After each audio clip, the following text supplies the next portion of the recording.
Salut, c'est Ivy Diamond. Je ne me présente plus. Ça fait un petit moment qu'on n'entend plus parler de moi, mais je suis toujours là. Cette vidéo, c'est tout d'abord pour présenter mes excuses publiques, parce que je pense que beaucoup de personnes ont été affectées par IVTV, de près ou de loin. Et à travers cette vidéo, vous allez comprendre mon histoire et pourquoi j'en suis arrivée là.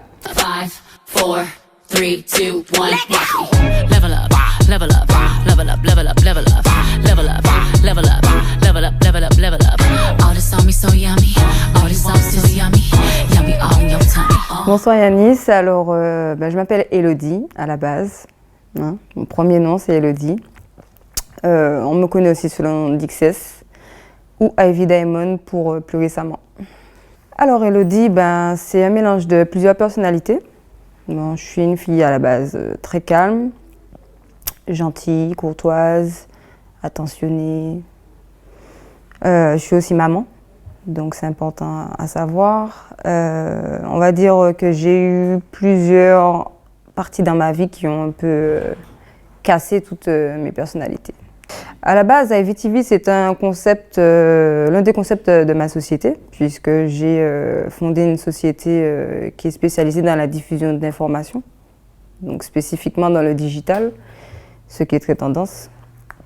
Et c'était l'un des projets de ma société. Malheureusement, j'ai travaillé pour des personnes qui ont pris mes projets en fait et qui ne voulaient pas me payer, quoi. Donc du coup, fallait un petit peu que je récupère ces projets-là sous une autre forme, mais comme je subissais déjà de l'harcèlement depuis de nombreuses années, on va dire que ça a été un effet boule de neige, quoi. Ça a créé une grande souffrance qui a fait qu'au bout d'un moment, ça a explosé. Et le harcèlement, comment tu le subissais? Alors, toute petite, c'était au collège. Au collège, des moqueries, etc.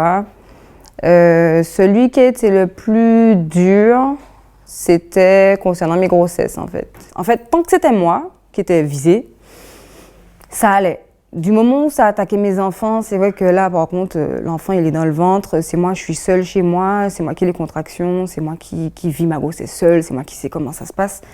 Et c'était pas évident parce que quand c'est la personne la plus proche de vous, donc le père de vos enfants qui vous harcèle et qui prend des clichés de vous nus pendant la grossesse à votre insu et après vous menace si tu me quittes, etc. ou je vais te faire ci, je vais te faire ça.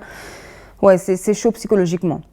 Il y a un fait qui m'a marqué, c'est que pendant ma première grossesse, je venais d'accoucher justement, et ma copine Laurie, avec qui j'ai fait le lycée, avait été victime de cyberharcèlement où son mec, je sais plus si c'était son mec ou sa tripe, etc., ça ne nous regarde pas, avait publié des clichés d'elle nue sur Internet.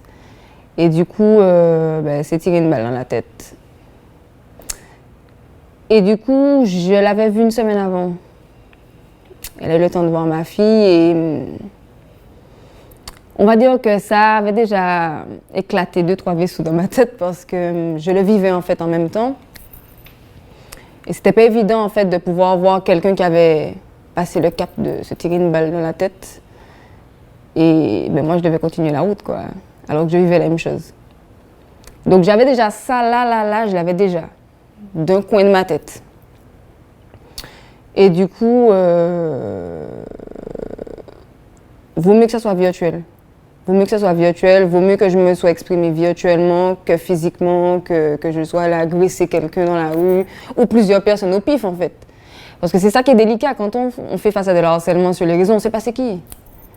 On ne sait pas si c'est le voisin, on ne sait pas si c'est la soeur de tel, donc en fait, on peut prendre une arme et puis aller tirer sur n'importe qui et puis écoutez, j'en ai ma claque, quoi. Déjà, ça m'a permis de me libérer, mais j'ai aussi compris que c'est pas de cette façon-là qu'il fallait que je me libère.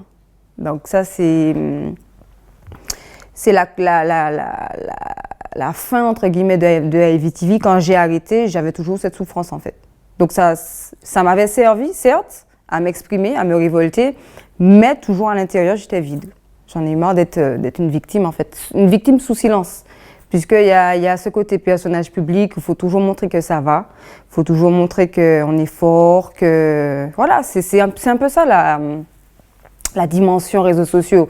Une image qu'on donne 7 jours sur 7, 24 jours sur 24, ça va toujours bien. Et tu restais prisonnier du système. Ouais, je suis restée prisonnière de cette image-là, alors qu'à l'intérieur, ben, j'étais en train de rentrer dans un gouffre énorme, quoi. Et tu considères que quand tu étais victime, personne ne t'a écouté? Non, c'est-à-dire que personne ne pouvait comprendre non plus la profondeur de ma souffrance. Là, on va dire que l'étendue de ce buzz-là peut résumer la grandeur de ma souffrance. Donc si ça allait aussi loin, c'est que la souffrance était vraiment très profonde. Du coup, à partir de quand tu considères que le projet IVTV était hors de contrôle? Quand je suis arrivée au tribunal. Je pense qu'il y a... pendant tout le moment où ça se faisait, dans ma tête, j'étais dans mes droits parce que j'en avais eu assez, en fait. J'en avais eu assez de solliciter la police, j'en avais eu assez de solliciter l'Union des femmes, j'en avais eu assez de solliciter mes proches, j'en avais eu assez, en fait, de solliciter plein de personnes qui, en fait, n'écoutaient pas. Et je pense que le moment où j'ai vraiment pris conscience de la gravité des faits, c'est quand je suis arrivée au tribunal et que le procureur a dit mais pour quelqu'un qui a été harcelé, ça fait pas bizarre d'être un harceleur? Je crois que c'est cette phrase-là qui m'a fait comprendre en fait que ouais, en fait, j'avais basculé dans le côté harceleur, quoi. Et c'est quand bon, on est dans le vif des choses en fait qu'on se rend compte de la gravité parce qu'il y a la garde à vue. C'est considéré comme de la cybercriminalité, donc on ne fait pas n'importe quoi sur les réseaux. Mais encore une fois, je l'ai fait parce que j'en avais marre, quoi. Est-ce que tu n'as pas eu le sentiment qu'à un moment, dans tes péripéties, on s'est servi de toi pour faire passer des messages? Ah oui, bien sûr. C'est devenu en fait une grosse plateforme de communication, l'une des plus grosses d'ailleurs, que les gens, quand ils ont capté le concept, ça a été à double tranchant, que ce soit pour moi ou pour eux, parce qu'il y avait le côté où les gens, comment expliquer, s'ils voulaient se venger eux aussi sur quelqu'un, ils passaient par moi. Et tout type de problème de société aussi, ils passaient par moi. Donc que ce soit les violences faites aux femmes, que ce soit aussi des problèmes d'harcèlement, que ce soit des problèmes scolaires, que ce soit des problèmes de copinage, que ce soit des problèmes de tout et n'importe quoi, les gens ils venaient directement me voir parce qu'ils savaient que j'allais parler de ça et voilà. IVTV, c'est vrai que c'est arrivé, ça fait Guyane, Martinique, Guadeloupe, Afrique, Paris, bon, France on va dire, Mayotte, île Maurice, Réunion, ok, il n'y a pas de problème, mais je ne sais pas qui me connaît. Je ne l'ai pas fait pour la popularité. Ouais, d'ailleurs, au tribunal, ils pensaient que j'avais fait ça pour l'argent, pour la popularité, tout ça. Ils pensaient que je me faisais un tas de sous, que j'étais... Mais non, j'ai pas fait ça pour ça. J'ai vraiment fait ça parce que j'avais un ras-le-bol, entre guillemets, de tout ce qui se passait autour de moi, quoi.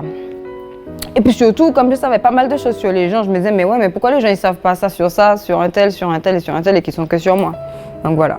Mais est-ce que tu considères que dans toutes ces expériences-là, tu as pu blesser des gens sur ton passage?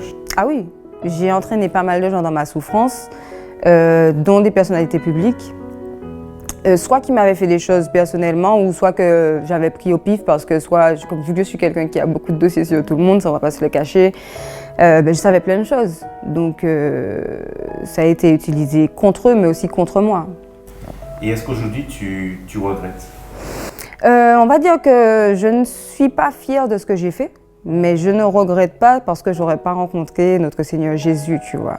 Donc c'est très important à comprendre que chacun a son processus, chacun a son expérience, chacun a sa vie et que c'est à travers ces choses-là qu'on arrive à une dimension supérieure quand on donne sa vie à Dieu et qu'on comprend en fait d'où on sort pour comprendre où on va après. Est-ce que tu as perdu des amis et tu en as gagné aussi? Alors on va dire que j'ai fait le tri. J'ai fait le tri, mais il faut comprendre aussi que IVTV a permis de voir qui est qui. Parce qu'il y a beaucoup de personnes, soit qui tournent leur veste, soit qui ont peur, soit qui parlent mal, soit qui disparaissent. Il y a tout type de personnes, de tout type de comportements. Et en fait, on prend du recul. Même en étant dans IVTV, on peut voir qui est qui. Et j'ai beaucoup joué sur ça, par contre. J'ai beaucoup joué sur ça parce que j'ai viré beaucoup de personnes de ma vie. Tout simplement parce que c'était des mauvaises fréquentations et on ne se rend pas compte en fait sur le moment parce que c'est ma bonne amie, mon bon pote, le copain d'un tel que je connais depuis des années. Donc on reste proche de ces personnes-là, sauf qu'en fait, c'est pas forcément des bonnes fréquentations et c'est pas eux qui nous envoient dans la bonne direction, quoi. Est-ce que tu penses qu'IVTV pourra revenir? Non, non, non, non. Non, parce que là, j'ai su baptiser. Je me suis baptisée, ça fait maintenant 2 mois. J'ai fait aussi un acte de repentance, pas concernant seulement IVTV, mais concernant toute ma vie, puisque nous sommes tous pécheurs. Et cette personne-là n'est plus. Dès qu'on passe par le baptême des eaux en immersion totale, on tire un trait sur les choses anciennes et on est une nouvelle créature. Donc non, pas du tout. Ivy ne va pas revenir. Parce que je fumais énormément de drogue.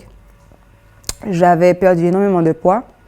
Et ça faisait partie de la souffrance. Ça veut dire que c'était automatique que je fume pour m'apaiser, etc. Mais c'était une illusion. Et quand j'ai vraiment voulu arrêter, pour l'anecdote, je me suis mis à genoux sur mon balcon. Et j'étais en train de pleurer et j'ai dit au Seigneur, délivre-moi de ça, quoi, de cette prison-là, délivre-moi de ça. Tout ce processus depuis janvier 2019, où je me suis consacrée à Dieu, je ne vois pas du tout les choses pareilles. Et tu m'as posé la question, est-ce que je me suis fait de nouveaux amis? En fait, en réalité, j'ai trouvé une famille.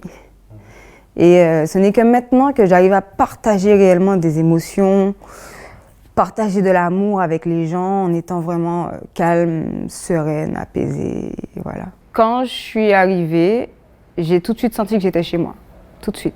Tout de suite, j'ai surtout vu qu'il y avait beaucoup de jeunes, beaucoup de personnes qui avaient des témoignages différents, mais qui étaient tous l'un que l'autre, qui étaient très touchants.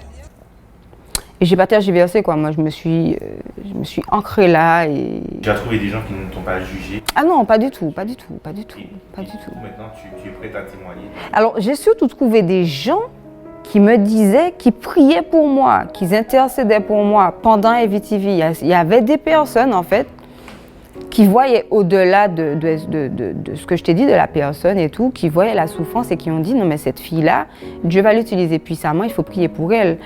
Et du coup, justement, tu as parlé de ta famille. Et comment ta famille a vécu ces événements? Alors, la période où c'était difficile, on va dire qu'ils étaient déjà prévenus.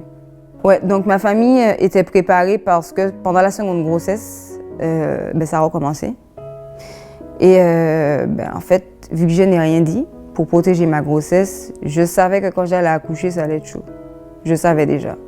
Donc quand j'ai accouché, je leur ai dit, écoutez, faudra se préparer, faudra garder les filles, faudra s'accrocher parce que ça va vibrer. Et le truc, c'est que les parents sont connectés maintenant. Ouais, ça les a bien secoués. Ça les a vraiment secoués. D'ailleurs, c'est aussi en partie pour ça que j'ai arrêté. Ma famille, la pression psychologique, la santé aussi de mes parents et mes enfants pour les protéger que j'ai arrêté. Parce que ça avait pris une ampleur trop chouette. Aujourd'hui, à ton recul, tu réalises l'ampleur que ça avait pris? C'est surtout quand j'étais en garde à vue que je sentais l'ampleur. C'est surtout ça. Non, avant ça, comme je te dis, les réseaux sociaux, il n'y avait pas toute cette structure-là, en fait. Et donc, ouais, j'ai surtout pris l'ampleur la dernière phase au tribunal. Ouais, c'est ça. Il y a beaucoup de choses que tu n'as pas dites. Est-ce que tu considères que tu sais trop de choses? Oui, j'ai trop d'infos, mais elles ne me servent plus à grand-chose, puisque mon intention n'est plus d'avoir ces informations-là. C'est-à-dire qu'à un certain niveau, bon, il me suffisait de lancer une information sur Internet pour dire « Excusez-moi, telle personne, est-ce que vous connaissez sa vie? C'est bon, envoyez-moi des messages privés. » Et j'avais tout le CV de cette personne. Ben oui, mais c'était dans un but précis. Mais comme ce n'est plus mon objectif, en réalité, toutes ces informations-là, bon, elles sont là tranquilles. Il y a beaucoup de choses que je n'ai pas dites, beaucoup de personnes que je n'ai pas affichées, beaucoup de personnes que j'ai protégées aussi. Parce que, bon, je voyais aussi l'injustice qui se passait entre chaque personne. Du coup, est-ce que tu considères que toutes tes infos étaient vraies? Mais en fait, c'est ça. C'est-à-dire que quand j'ai vu que les gens utilisaient ça pour faire du mal, je demandais des preuves aussi. Je demandais des preuves et des fois, je savais déjà. Donc, ça me confirmait ce que je savais déjà. Mais il y a beaucoup d'informations que je ne lançais pas sans savoir parce que je n'étais pas sûre, quoi. Et est-ce que tu as rencontré des gens que tu avais affichés? Est-ce que tu as pu échanger avec des gens ou les rencontrer tout simplement? Alors, il y a eu la période dans IVTV où je rencontrais ces personnes-là qui me disaient d'arrêter. Donc, qui venaient vraiment à moi pour me dire « Stop, s'il te plaît, arrête, tu vas trop loin ». Et par la suite, oui, j'en ai rencontré certaines, mais en réalité, bon, comme moi je suis dans mes affaires, je n'ai pas trop l'occasion de les rencontrer. Et vers la fin, je ne sais pas si on peut appeler ça un dérapage, tu as tourné vraiment en mode magie noire, tout ça. Du coup, c'était sincère? Tu étais toujours un peu dans ta phase un peu perdue ou... Non, on va dire que j'ai... Un peu tous décroché. Ouais, en fait, cette phase-là, on va dire qu'encore, tu m'as posé la question sur les mauvaises fréquentations. Cette phase-là, ça a commencé tout simplement parce que j'avais une très bonne amie qui un jour m'a tiré les cartes. Elle s'est acheté un jeu de cartes et elle m'a tiré les cartes.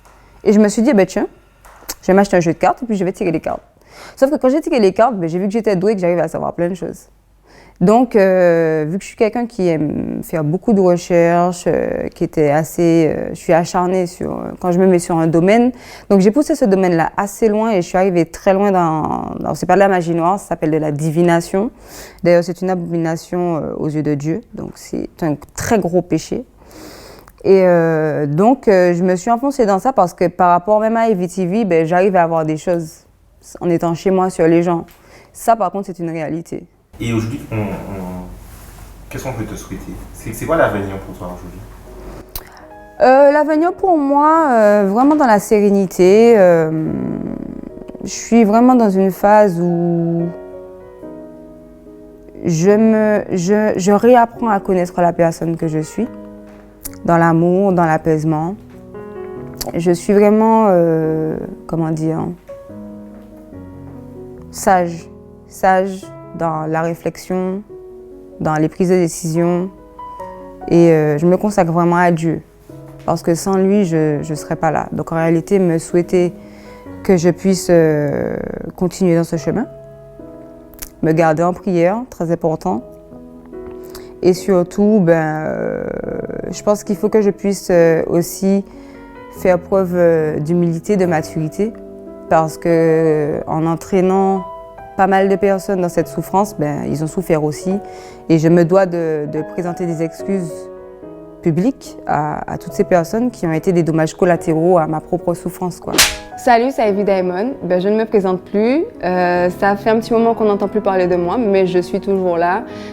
Cette vidéo, c'est tout d'abord pour présenter mes excuses publiques. Parce que je pense que beaucoup de personnes ont été affectées par IVTV, de près ou de loin.